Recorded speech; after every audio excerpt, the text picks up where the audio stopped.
बिस्मिल्लाहिर्रहमानिर्रहीम। मैं ग़ुलाम मोहम्मद अज़हर बात कर रहा हूँ और आप हमारा यूट्यूब चैनल देख रहे हैं नई राहें। दोस्तों, आज हम बात करेंगे जो पाकिस्तान तहरीक-ए-इंसाफ ने एहतिजाज के लिए कॉल दी हुई है उसके बारे में। एहतिजाज की कॉल इमरान खान साहब ने कल 4 अक्टूबर के लिए दी थी और जैसा कि आप लोगों को मालूम है, हमारी जो मेन मीडिया है उसने तो मुकम्मल तौर पर पाकिस्तान तहरीक-ए-इंसाफ के जलसे का, इवेंट का, हर चीज़ का बाइकाट किया हुआ है। लेकिन सोशल मीडिया और जो सोशल मीडिया के यूट्यूब के चैनल्स हैं उनकी तरफ से भरपूर कवरेज दी जा रही है। तो इस सिलसिले में जब अली अमीन गंडापुर साहब का जो काफ़िला है वो कल तकरीबन 12 बजे के बाद 12 बजे के राउंड अबाउट ना वहाँ से रवाना हुआ था पेशावर से। तो उससे पहले जो डी चौक में मुकम्मल तौर पर सन्नाटा था। जो गवर्नमेंट ने तो बड़े सख्त इक़दाम किए थे कि उन्होंने हर तरफ कंटेनर लगा दिए थे, ऊपर कंटेनर के अलावा कंटेनर को वेल्ड वगैरह कर दिया था ताकि किसी किस्म की कोई भी मूवमेंट ना हो सके।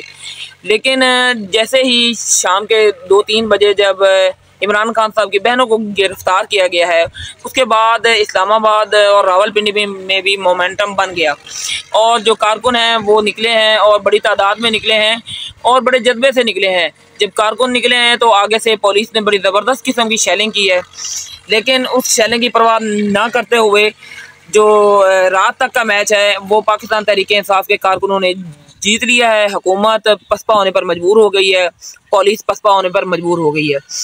चे जाए कि पूरे पाकिस्तान से, पूरे पंजाब से जो पुलिस की नफरी है वहाँ इस्लामाबाद पर बुलवाई गई थी, लेकिन इसके बावजूद जो गवर्नमेंट है और मोहसिन नकवी साहब हैं वो हालात कंट्रोल करने में नाकाम नज़र आ रहे हैं। और दूसरी तरफ से जो कल के हीरो हैं वो अली अमीन गंडापुर साहब हैं। गवर्नमेंट को ये उम्मीद थी कि जब अली अमीन साहब का काफ़िला आएगा और हम उसे मुख्तलिफ़ जगहों पर रोकेंगे तो उनके रास्ते में तो काफ़ी सारी रुकावटें डाली गई। जैसे ही पंजाब की बाउंड्री शुरू होती है वहाँ से कंटेनर लगाए गए, कई जगह पर जो मोटरवे है उसके ऊपर कील फेंके गए, कई जगह के ऊपर फिर ये सिस्टम था जहाँ जहाँ पर कंटेनर लगे हुए थे वहाँ पुलिस इसके अलावा भी खड़ी थी और कारकुनों के ऊपर शेलिंग कर रही थी। लेकिन ये चीज़ हमने देखी है तहरीक-ए-इंसाफ में कि वो आगे से वायलेंस नहीं करते, आगे से तहरीक-ए-इंसाफ के जो लोग हैं वो तशद्दुद नहीं करते। वो पुलिस के शेल भी खाते हैं, रबड़ की गोलियां भी खाते हैं, झंडे भी खाते हैं।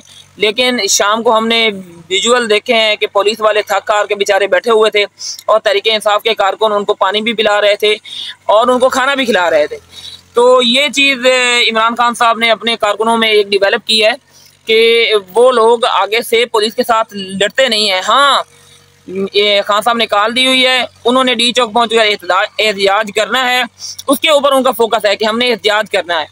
तो आते हैं अली अमीन साहब की तरफ। अली अमीन साहब ने रुकावटों को आहिस्ता आहिस्ता हटाते, शेलिंग खाते, ये भी इतलात आई है कि हेलीकॉप्टर के ज़रिए भी उन पर शेलिंग की गई है। लेकिन इसके बावजूद उनका जो काफ़िला है वो पंजाब की हदूद में दाखिल हो चुका था।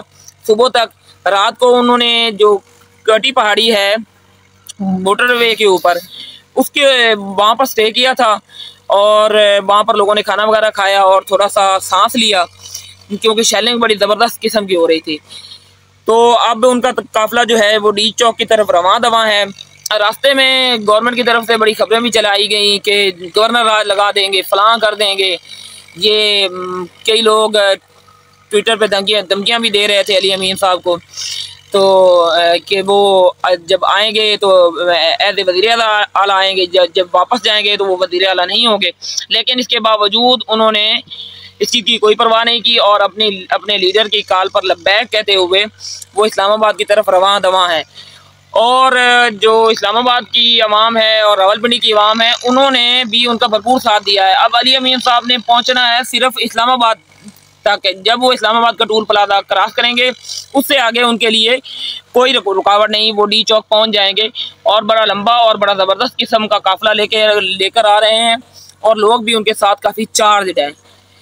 मसला ये है कि रात को भी गवर्नमेंट की तरफ से तहरीक-ए-इंसाफ की क़यादत के साथ रब्ता किया गया है कि आप जो हैं एहतिजाज को मुकर कर दें 15-16 तारीख तक और इसको कॉल ऑफ कर दें। लेकिन इस दफ़ा किसी भी पाकिस्तान तहरीक-ए-इंसाफ के लीडर ने बात करने से इनकार किया है कि उन्होंने कहा है कि अगर आपने बात करनी है तो अडियाला में बैठे इमरान खान से बात करनी है, इमरान खान जो कॉल देंगे उसके ऊपर लोग अमल करेंगे। और ऊपर से तहरीक इंसाफ ने आज लाहौर में भी कॉल दी हुई है, लाहौर में भी सारे रास्ते बंद कर दिए गए हैं, मीनार पाकिस्तान में पानी छोड़ दिया गया है। तो आज गवर्नमेंट की जो ताकत है वो एक तो इस्लामाबाद में उनकी ताकत लगी हुई है और दूसरा उनकी जो ताकत है वो तकसीम हो जाएगी, उन्हें लाहौर में भी उसी तरह मुजाहिरीन को रोकना पड़ेगा।